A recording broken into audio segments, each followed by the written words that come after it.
If you're a regular visitor to this channel, you may know that I'm a fan of pro wrestling. And as such, I've often kept my eye on, hey, wait, where are you going?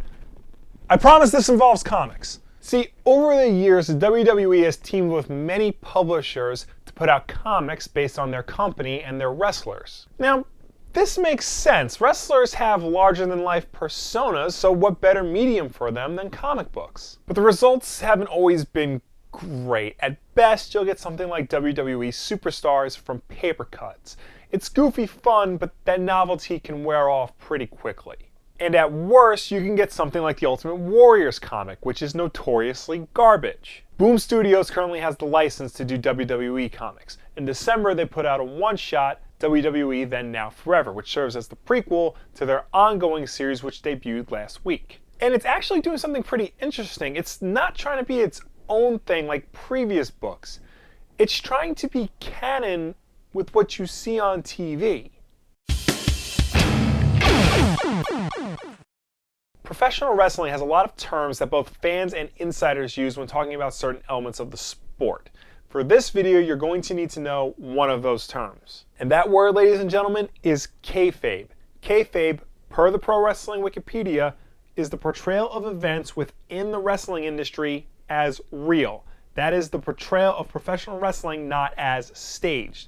Referring to events as kayfabe means that they are worked events and or part of a wrestling storyline. So anything that happens in the ring, any rivalries that may flare up or teams that get formed, what the commentators say is all part of the realm of kayfabe. And this extends to the persona of the wrestlers as well. Glenn Jacobs and Mark Calloway are not related in any way.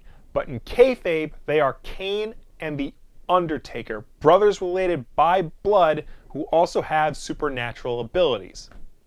Never said kayfabe had to make sense. Now, previous WWE comics have always been the work of fantasy, obviously, but they've always tried to portray their wrestlers as something different from what we see on TV. The Paper Cut series, for example, had the wrestlers as citizens of Titan City, a metropolis with a seedy underbelly where everybody spoke in their catchphrases. Some comics even take this a step further, adding elements of science fiction and high fantasy. The Undertaker comic from Chaos Studios cast the wrestler as a 1,000-year-old demon king with magical abilities. There wasn't even any wrestling in the book per se. He fought people and used a tombstone and a chokeslam, but no actual wrestling. But Boom's WWE series is actually trying something different. It's trying to be more in line with what's going on the weekly TV shows. This isn't exactly new for tie-in comics. The Batman adventures tried to be in line with what was going on in Batman the Animated Series, and we've seen comic book continuations of older shows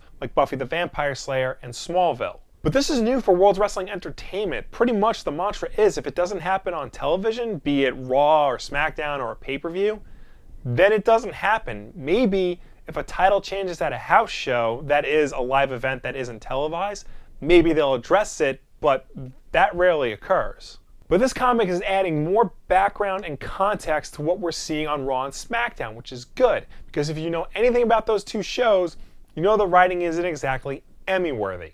And this comic may not be exactly Eisner-worthy, but if you're a wrestling fan, it's very much worth your time. The comic is telling the story of how and why Seth Rollins betrayed his teammates Dean Ambrose and Roman Reigns and forced the breakup of the Shield. But it doesn't do it through their matches. Hell, matches only last about a page or two in this whole book. The majority of the comic is all the behind-the-scenes drama, learning why Rollins did what he did and how Ambrose and Reigns are dealing with the fallout. And it takes place all within the realm of kayfabe. This is a spoiler alert for issue 1, so if you don't want to know what happens, just fast forward a little bit.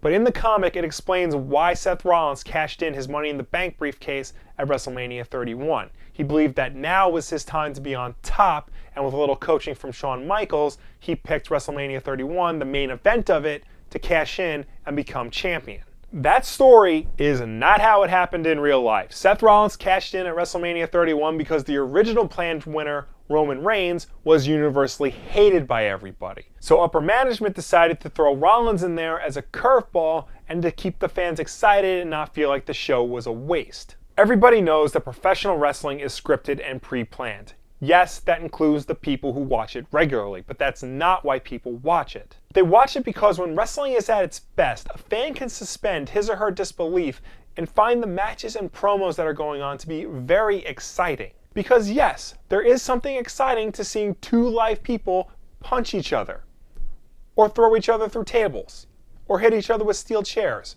or fight in a cage, or the audience, or with a dilapidated boat. But with the rise of MMA, organizations like UFC, which is objectively very similar to professional wrestling in a lot of ways, fans have become very aware and tired of the more scripted elements of wrestling. Plus, the internet doesn't help, often leaking results and behind-the-scenes situations that can ruin the surprise of a match and kill kayfabe, as they say. But what writer Dennis Hopeless is doing is re-establishing kayfabe as it was back in the day. He's providing context for what we're seeing on Raw and Smackdown and the pay-per-views, and in turn, it's giving us a more believable WWE experience. He's giving us a true wrestling expanded universe, much like how the old Star Wars EU gave us context to things in the movies like the Kessel Run or Obi-Wan's time on Tatooine. This comic is giving us context to the past 2 years of wrestling. And in turn, he's providing the verisimilitude fans have been missing from Raw and SmackDown while still maintaining the soap opera feel that pro wrestling is known for. Of course, there is a backup story where the former tag team champs, The New Day, time travel in their cardboard box, but that's okay. Anything involving The New Day is good. Except the old day that didn't technically involve them. Let me know down below or anywhere on the internet if you've read Boom Studios' new WWE comic. Did you like it? What did you think of it? Or did this make you interested in picking it up? I did a video many moons back discussing the similarities between professional wrestling and superhero comics. They're two genres that I'm surprised don't cross over as much in fan realms, and I think that really should change. So go check that video out after you're done with this. It'll be linked to somewhere. And then, give it a shot. If you are interested in professional wrestling, either after watching this video or just in general, then you may want to stay tuned because this Sunday, January 29th, we are doing another live commentary presentation. That's right, friends. Myself and partner Vince Matthews will once again be providing commentary for the upcoming WWE pay-per-view. This time, it's the Royal Rumble, the whole damn show, all 4 hours of it. It's something you don't want to miss, especially if you're sick and tired of hearing Michael Cole. Of course, there are your standard new videos every Tuesday and Wednesday night, as always, is Wulff Den Live. It's always Wulff Den Live, regardless of whether or not our stream cuts out in the middle of it. You can always catch it live, 9 p.m. Eastern, right here on YouTube or Twitch if the stream cuts out. And if you miss it, no problem. It goes up again the next day on Thursday on YouTube, iTunes, SoundCloud, and Google Play. And as always, guys, like if you like, subscribe if you really like, share this video with a friend. Thank you so much for watching.